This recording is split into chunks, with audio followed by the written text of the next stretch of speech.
If you haven't heard about Anchor, it's the easiest way to make a podcast. Look, listen, let me explain. It's free. There's creation tools that allow you to record and edit your podcast right from your phone or computer. I'm doing it right now. Anchor will distribute your podcast for you so it can be heard on Spotify, Apple Podcasts, and many more. You can make money from your podcast with no minimum listenership. It's everything you need to make a podcast in one place. Listen, guys, I'm telling you, it is the funnest thing to have. Anchor is one of the best platforms that I've ever used. It is literally the best. Download the free Anchor app or go to anchor.fm to get started. Hey, what's going on, everybody? This is the Honest Texan. Welcome back for our new episode. Thank you for tuning in. Thank you for listening. Please support the podcast. Support honest journalism. Support good journalism. Not just me, but support people that are being honest. Support the truth. That's what really matters when it comes to all this. It's the truth. Not talking about your truth or their truth, but we're talking about simply the truth. Because that's what matters, folks, is getting the truth out and letting y'all disseminate what it is.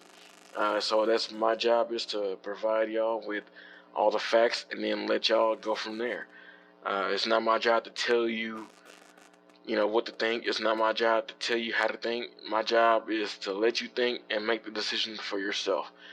And my job is just to provide the facts, not my own opinion, nothing like that. Unless it's my show, then I can say pretty much whatever I please, because it is my show.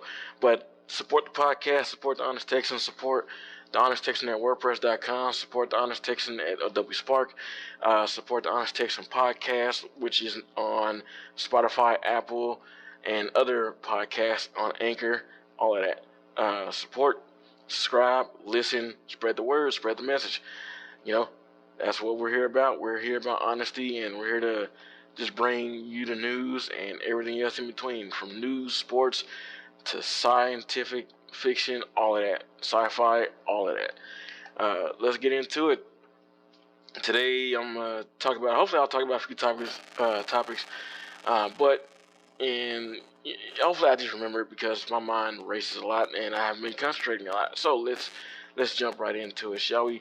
The unemployment benefits from Biden's $1.9 trillion American Rescue Plan is the reason why no one is going back to work. That is the reason why no one wants to work. Why would you want to work, or why would you want to go back to work when you're getting paid the same amount of money that you would get paid going to work, but you're getting paid to sit on your butt? So why would anyone want to go to work? Yeah, you can just get paid sitting on your ass. Excuse my French. You can get paid sitting on your butt all day. And then it's weekly? Yeah, weekly payments. So, yeah.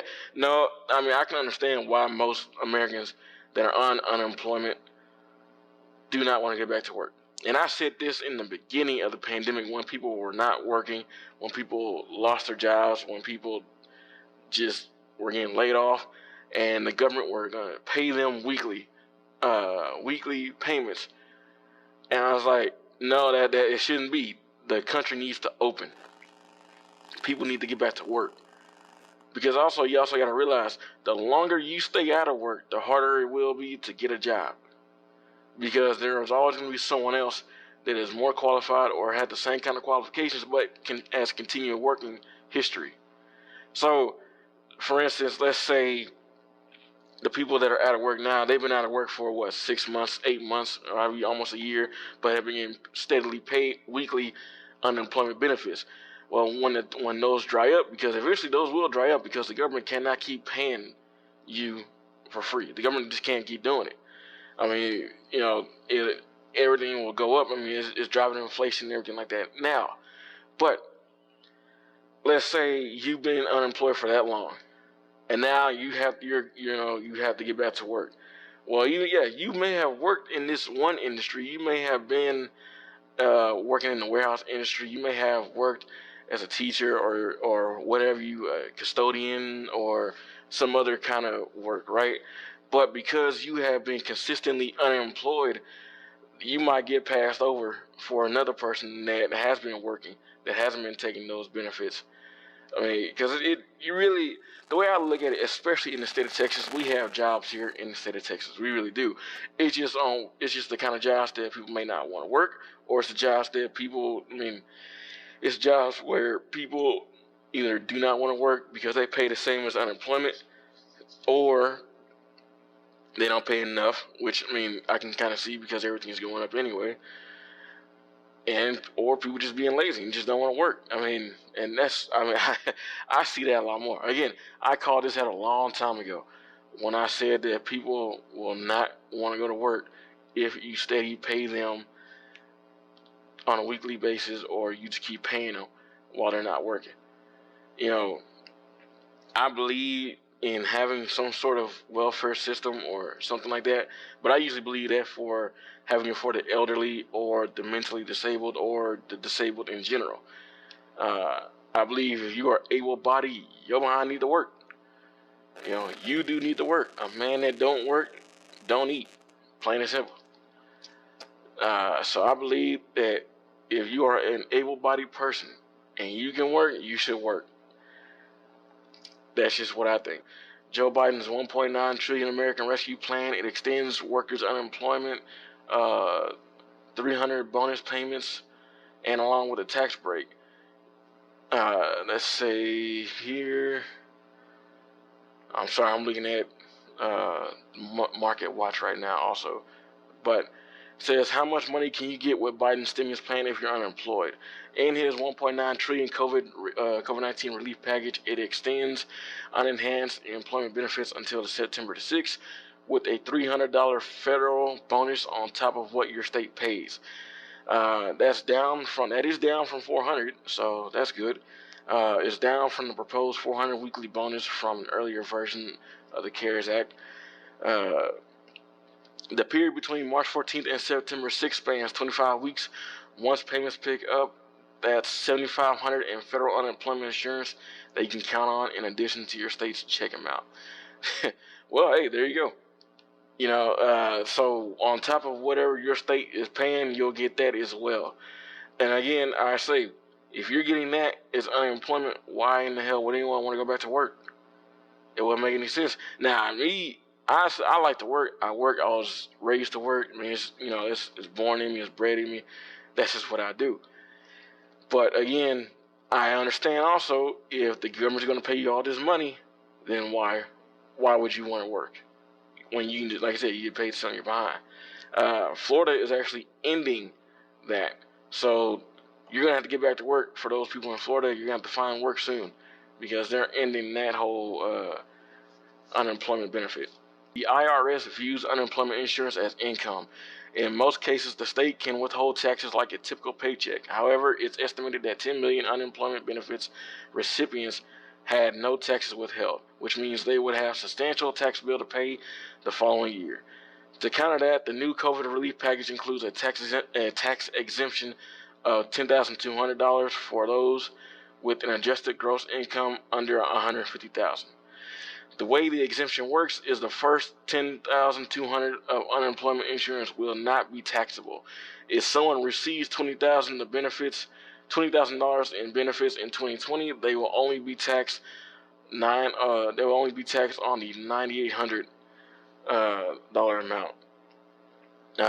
So there's that. I mean, some states will also have unemployment tax exemptions on state income tax, but not all of them. Here are some states: Colorado, Georgia, Hawaii, Idaho, Kentucky, Massachusetts, Minnesota, Mississippi, New York, North Carolina, Rhode Island, South Carolina, and West Virginia. So I'm just going to say this. I think, we have, inflation's already kind of begun. Lumber, the cost of lumber is up. The cost of rent, car rentals. You can't really find any good used car because everything is so high. You're down there paying a sticker price for a used car. So I mean, everything's going up, and it's crazy because you see it coming. I mean, the more spending you have, the worse it's going to get, because right now our political leaders and our government is spending outrageous amount of money. So yes, inflation is occurring, and this is what we see. It's again, you're paying people to stay at home, and then you wonder why they don't want to go to work. It's asinine. It's incredibly stupid. Uh, so that if you want to fix all this, and I'm not an economist or anything like that, this is just based on what I see. This is just based on what I think could be done. If you want to get people back to work, one, you have to completely open up the United States. That means all these other states, such as New York, California, Washington, all these states, they need to open up and need to be open for business, and let people get back to work. Let people start making money so they can start paying their bills more, so they can start spending money, and let the economy recover. Don't keep paying people all this money for them not to work, because it's not going to end well for the United States, and it's definitely not going to end well for those people that are on unemployment, because eventually money runs out. It all runs out. So hopefully, we can all get back to work. I know here in Texas, everybody's getting back to work, or at least they should. We have jobs. There's plenty of jobs here in Texas. Although I understand when people say they're not trying to work. But it's gonna backfire eventually. Like I said, inflation drives everything up. I mean, you're already seeing the cost of everything go up. Again, I say you're seeing lumber, you're seeing household goods, you're seeing the cost of cars, you're seeing all of this goes up. And then people say they want the minimum wage to go up. Okay, well, all right, it's gonna have to go up because everything else is going up. But it doesn't even matter. It really doesn't matter. So you pay. Let's say you raise the minimum wage to $15 an hour. One, you're gonna price out the little guy. You're gonna price out those employers that can't afford to raise their minimum wage up that much. You really can't. Only ones that can really afford it are the ones that are more financially stable, or the ones that have more financial gains and all that to raise it up. So like Walmart or like Amazon did. Walmart did lay off a bunch of people when they did raise their minimum wage, when they did raise wages. So it's cause and effect. That's what it is, cause and effect. So personally, I would get rid of the minimum wage. I don't believe in it. I would get rid of it and let each individual negotiate their own salary, their own pay of what they can live off of and everything like that. That's what I would do. I would get rid of it because it's minimum wage sucks. It's terrible. I've always thought it was terrible. Uh, you know, and I want to get back to the whole unemployment thing. I understand what it's like to be unemployed. For y'all that don't know, I was unemployed for 3 years, which is an incredibly long time, in my opinion, to be unemployed and not bringing in any kind of money. So, but with family being there, I was able to get through it, and I've been working at this one job ever since. Also, it's put me through school, and I'm almost done. I got a year left, so God willing, I can keep on going and make something better out of myself. But I get it. Like I said, unemployment, you're getting paid a good amount of money as you would be if you were to work. So, like I said, I understand, but at the same time, you have to make that choice of if you want to do something better, or if you don't want to be stuck in the same situation, you're just going to have to get off unemployment and find a job, because there are jobs out there. Not everybody starts off at the top. Some people, most people have to start off at the bottom and work their way up. That's just how it is. So that's something that I think that needs to be done. They need to stop these unemployment benefits. The state can keep doing it, but again, you're paying all this money out, and then you're adding to the deficit as it is. I know Biden said he hasn't added 1 cent to the deficit. That's a bold-faced lie, but he has. People, it's ridiculous. Texas SB 7, the so-called voter restrictions bill, and I don't think it's a restrictions bill. I was reading it, and it is a lot to read. It's 38 pages. It's yeah. To me, it seems like it is making voting easier in the state of Texas, and it's holding people accountable. You cannot send in a mail-in ballot. You can't send in a mail-in ballot that is unmarked, that doesn't have a watermark on it. So I'm happy about that. Uh, you have voter ID. I think is good because you do want to show, you want to have some sort of proof that this person is a citizen and is legal to vote in the state and in the United States at that. Otherwise, you'll just have mass corruption, like we probably did on the president in the presidential election. Not saying it was wide voter fraud, but I believe there are some instance of voter fraud there. So I'm glad about this bill. I'm not going to disclose. I'm not going to say everything about it. You can go read it. You can go read it for yourself. It's on the Texas website, or let me see. It's not on Texas website. It is on capital.texas.gov bill lookup. So you can check it out for yourself, and they got a plethora of bills that you can look up. I mean, for one, the new abortion bill that's coming in. I haven't really read that one yet, but I plan on reading it, and I'm probably gonna write a story about it on it. So be on the lookout for that. And then you have the recent constitutional carry bill that would allow every Texan, every law-abiding Texan, to be able to carry, without a permit, whether it's concealed or not concealed, I believe. So I think that's good. That's another good thing that I like. And I know most people are not going to like that, and I understand that. I know most people, and I know there's a lot of people out there that are hesitant or do not like firearms, that they don't like guns. But, I would encourage everyone who has never held a gun, who has never shot a gun, to go to your local gun store or to go to your local shooting range, rent a pistol, rent a rifle, rent a shotgun, rent a firearm in general, and, shoot it. Talk to an instructor, all that. I think it'll change your life. I think it'll change what you think about firearms, especially if you're a law-abiding citizen. That's what I think. So I think if people were to get out of their comfort zone and go explore the world of guns in a law-abiding way, ask people, ask experts, just and be genuine about it. Don't try to be a dick and try to get, gotcha moments and all that, but actually be inquisitive and actually want to learn more about firearms. I think that's something that people really do need to learn, because when they say background checks, we already have background checks.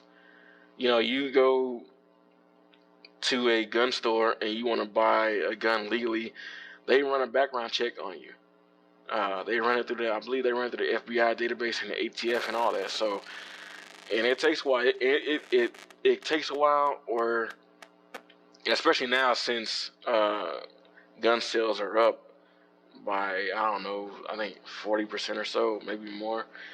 I would tell people, again, if you never shot a gun, if you never held a gun, if you're one of those people that are just adamant about, or they're just adamant and against guns, do me a favor and just go with a friend at that. You don't have to go by yourself. Go with a friend and check it out for yourself. Go to a gun range. There are plenty here in the state of Texas. Just go and, again, learn and do your own research for yourself, and just don't be ignorant about it. Now, not everybody should have a gun. I'm definitely in favor of that. Not everybody should have a gun. There's a lot of people that don't need to have a gun that should, but that's something that we're still trying to work on. There's legislation that I think is still trying to work on. I mean, we have gun laws on the books. They just need to be enforced. Again, and then there's no. I hate when people say that there's a loophole in what's that called? There's a loophole in the uh, gun shows. There's a gun show loophole, and there's not. If anyone been to a gun show, you do have to get a background check there. Now, the loophole, what you might be thinking of, is that me personally, if I wanted to, I can give a gun to somebody. Just outright give a gun to somebody. But I'm responsible at the same time, because if that person is a felon and they do something with it, it can be traced back to me, and then I'll get in trouble and I'll get arrested. Uh, so anytime you want to give a gun to somebody or you want to sell someone a gun, you just got to make sure that they're not a felon or they don't have any kind of crimes like that, because you can't control what people do. You know, you can't control how people are going to react. You can't control any of it. You can't control people. As much as people would like to control people, you can't do it. We have free will. We have all that. You look at how people say they want to ban certain guns, they want to ban high capacity magazines, but yet no one's saying, ban cars or ban alcohol. No one's saying ban knives. No one's saying ban all these things. When people get into drunk driving accidents, they always blame the driver. They don't never blame the car, but they always blame the driver. And then you look at when shootings happen, they blame the gun instead of the person that's actually doing the shooting. The gun, like the car, is a tool. That's all it is. If you leave it sitting there, it's not going to do anything. It takes a person to pick it up and wield it. So when I see people saying, "Oh, well, guns are this, guns are that," I'm like, no, it's the person. It's to me, it's the person. Guns are just there as a tool. It takes a person to use it in a messed up way. Hence what we saw with a 6-year, I think with a sixth grader. Matter of fact, let me pull that up. A sixth grade girl in Idaho, I believe, shot up a school, but wounded 3 people. Where a teacher saved the day. So I mean, and that's great. And that falls back onto the parents, because there's no way that a 6th grade girl or a 6th grader or a kid should get a hold of a gun. There's no way that should ever happen. So I would have to hold the parents accountable for that, or whoever they got the gun from. Now, granted, thank God that it looks like no one was killed. It just looks like 3 people were injured, and the teacher saved the day. So kudos for that teacher. She is a hero. She deserves all the accolades that's going to come her way. So, again, you shouldn't blame the tool. You got to blame the person, and you got to blame the individual. It's just like you would with alcohol. When the person decides to drink and then drive, you don't blame the vehicle. You blame that person. You don't, and that's what we need to do. We need to blame the person. And on top of that, we have a big mental health crisis in the United States, really around the world, but I'm just focusing on the United States right now. We have a tremendous mental health crisis. I mean, especially since COVID has came, since the pandemic has been here, and when people have been staying inside their houses, people have been staying inside their homes, people being isolated from everybody else, all of that, it messes with your head. Isolation does mess with your head. So, and I know that firsthand. But people need to get out more. People need to be around other people, and people need to start just congregating. Whether it's at a park or whether it's just a few friends here and there. You need that you need that other human interaction, and that's what needs to happen. I get it, want to be safe and everything, but you have in Washington D.C. The mayor's outlawed dancing because of COVID. What the hell is that? The mayor So are you telling me that now this is like Footloose? Is this what this is? You know, we're in an age where dancing is going to be outlawed because of COVID. See, that's where I start to think that the power is going to these people's heads. When you start outlawing stupid mess like that, why? You have in California where they outlaw gatherings. You have in Seattle, or you have in Washington where you couldn't go to another person's house. Uh, I believe I forgot what state it is. They mandated that you have to wear a mask inside your own home. I'm sorry. Who the hell gives you the right to legislate or to give me orders on what I do in my own home? Now I get it when private businesses want to have a mask mandate. That's their policy. I understand that completely. They're a private entity. They're a private business. But when it comes to the state, when it comes to the public, when it comes to federal, national, all of that, when it comes to those levels, you have no right to do a mask mandate or anything like that. You can suggest it, which is what they're doing, but the way they word it is making it seem like, oh well, no, you have to do this. I ain't got to do jack. I ain't got to do jack. I don't have to wear a mask in public if I don't want to, but I do it for me. For me personally, I do it for my family. It's just like if you get the COVID shot. I mean, that's each individual choice. It's your choice whether or not you want to get the COVID-19 vaccine, and I'm fine with that. I'm not going to knock anyone who wants to protect themselves or who believes that they're protecting themselves or who wants to just get the shot and everything like that. I'm not knocking anybody for doing that. Matter of fact, if it helps you, and I encourage that. But at the same time, for those that are getting the COVID-19 vaccine, why are you discouraging, or why are those other people discouraging people who do not want to get the vaccine? It's your own individual choice. It is your choice to whether or not you want to get vaccinated. You can't force people to get vaccinated. You really can't. But you do have people that are trying to do that. You have businesses that are trying to get people to get vaccinated forcefully, like American Airlines. You have the airlines industry who are, some airlines are requiring that you be vaccinated before you get on the plane, which essentially is you're essentially forcing people to get vaccinated, even though we can just drive wherever we need to go or ride a bus or something like that. It's just air travel is the fastest way to travel for the moment until they figure out some other sci-fi type ideal to come up with. But again, I'm gonna say this: you want to get vaccinated, that's all well and good. I have family that's gotten vaccinated. I have friends that have been vaccinated. I also have friends and family that have not been vaccinated. I think it's each individual choice. I do not believe that you should shame a person if they do not want to get vaccinated, or you shouldn't shame a person if they do want to get vaccinated.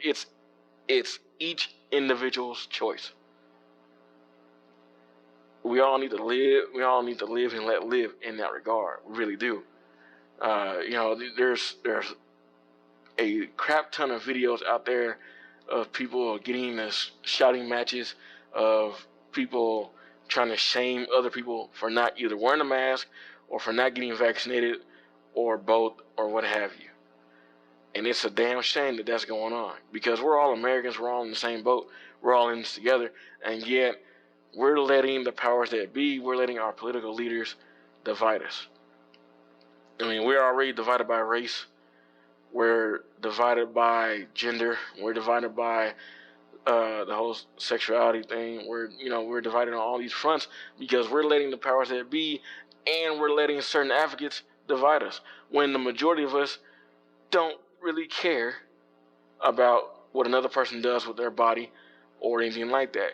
Now, my issue is when you start forcing it on children, because you're saying now that, oh well, this little boy knows he wants to be a girl, so we should transition him with hormones or hormone blockers and all the other stuff. If a kid knew about that, then you would let a kid vote. If a kid knew about that, then you would let a kid have a sip of beer and all that, but you don't. You see, we don't let children vote. We don't let children do drugs. We don't let children have alcohol. but yet you think that it's okay for a kid to go through this life-changing ordeal when we don't even let the kids do anything else. Hell, we make our kids have bedtimes. Well, good parents do have, put their kids in have a bedtime and everything like that. So why are you now saying that? Oh, well, this little boy knows he wants to be a girl. No one knows at that age what they want to be. No one does. But yet here we're letting people we're letting people dictate our own home, letting people dictate what we do with our kids. And it all goes back to parenting. It all goes back to parenting. It all goes back to single parent households. Sorry, kids need to grow up in a 2-parent household because they're better off. The stats prove that they're better off. And it is what it is. I mean, we need to get good fathers and good mothers back in the home and hold people accountable. One thing in this society, we don't have accountability no more. We don't hold values anymore. We don't even hold God in high regard no more. It's a bunch of bullshit. Excuse my French. It's a bunch of bullshit right now. Our values are gone. All this is gone. We're letting all of it go away. And as the end result, this is what you're seeing across the United States. You're seeing all this mess happen. And it all goes, like I said, it all stems from lack of parenting, like a good parenting at that, when it comes to the kids. Hell, you look at all these teenagers, all these kids are shooting each other, killing each other, especially in the city of Dallas and elsewhere. Chicago alone, I think, has had over 1,000, I think it is 1,000 homicides or 1,000 shootings already this year. So it all comes back to parenting. You look at the little Hispanic kid, 13-year-old in Chicago, who was shot and killed by the police. Why was he out at 3 o'clock in the morning with a gun? See, no one wants to ask those questions. No one does. Now, it's sad that he lost his life. It really is. But again, ask the question, why was he out at 3 o'clock in the morning with a gun? Where was his mother? Where was his father? Same thing with Ma'Khia Bryant. No one wants to ask this. Why does she have a knife? Why was she acting a fool like that? Why, hell, everybody on that damn scene, why were they acting a fool when the cops are already there?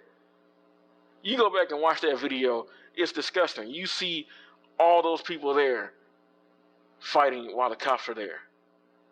But everybody wants to get mad at the cops for shooting Ma'Khia Bryant when you can clearly see that knife. You can clearly see that knife. It sucks that she died. But again, had that officer not shot, the other girl probably would have died. And the other girl's not even innocent in this either, because she was also fighting. I don't know if y'all ever watched the video, but if you watch the video, at the end, you can even see the girl being arrested, or she's in the back of a cop car. Everyone there is guilty of, acting a damn fool in front of the cops. And on this regard, I'm going to talk specifically to the black community right now, because this is some stuff that kind of pisses me off. We want to berate the police. We want to talk crap about the police. And I'm one of those too, because I don't have a high trust of the police based on my past experiences. But working the job that I work, I also understand the tough job that they have. So I have a bit more respect for the police officers. I don't have a respect for bad policing. I really don't. So I try to call it down the middle whenever I can, if I can. And if I can't, then I probably just won't say nothing and just see what I can say later on down the line when all the facts have come out. I mean, I try to wait on the facts in general. But this is what I want to say to the black community. We talk so much crap about the police. F the police, no snitching, all that. But yeah, we the same people that will call the police on a loved one, that'll call the police on everybody else if they do wrong to us. And then we expect the police to act accordingly. That's stupid. Now, for those black people that saying all this mess about the police, don't call the police then. Because if I was a police officer, especially these days, I just wouldn't show up. I just wouldn't show up to the call. I'll let whatever will happen, and I'll clean it up later. Because with that cop that shot and killed Ma'Khia Bryant, he was justified. But had he not shot, y'all still would have been the same pissed off people. Oh, why didn't the cop shoot? He had a good shot. He could have saved that woman's life. So the cop couldn't win. If I was a white cop, I definitely wouldn't show up to a black neighborhood because you just ain't gonna win. Let black cops police black neighborhoods if that's the case. But we all know the problem with that too. We all know the problem with black cops. A lot of times the black police officers are worse than the white police officers. So that's it is what it is. You're damned if you damned if you don't in that case. But if you want a better neighborhood, police your own neighborhood if that's the case. Pick up a weapon and hold people accountable. As a community, hold your community accountable. See, in the black community, we know who sells dope, we know who robs, we know who does all that stuff. We know who is a child molester. We know, and it goes in the same with all the other communities. But I'm specifically talking about the black community right now. We know all this stuff. We know the BS that we do. We know the BS that these so-called Black Lives Matter leaders do also. We know all this stuff. But yet, we want to pretend like we don't know. We want to pretend like the shooting in Kenosha wasn't a justified shooting when it was, because the jackass want to go ahead and mess with his baby mama and his kid, when it was probably the baby mama that called the cops on him in the first place. Hell, most black men these days are put in jail because of child support issues or issues with the baby mama or domestic dispute issues. But we don't talk about that. Now, we don't want to talk about that because it'd be the truth then. But you know what? It's all well and good. I'm going to start going on rant. This is going to be for another show. I want to thank everybody for tuning in. Thank you for listening. This has been The Honest Texan. So again, support the podcast. I'm on Apple. I'm on Spotify. I'm on Anchor. I believe I might be on Google Podcast. Support the podcast. Get it out there. And I want to thank everybody for listening. Thank you for tuning in. Thank you for subscribing. And again, like I said, support the podcast. What I do here, I believe it's important. I believe people want to vent. I believe people have a need for wanting to hear the truth. So again, support the podcast. Y'all have a great day. God bless. Happy Mother's Day.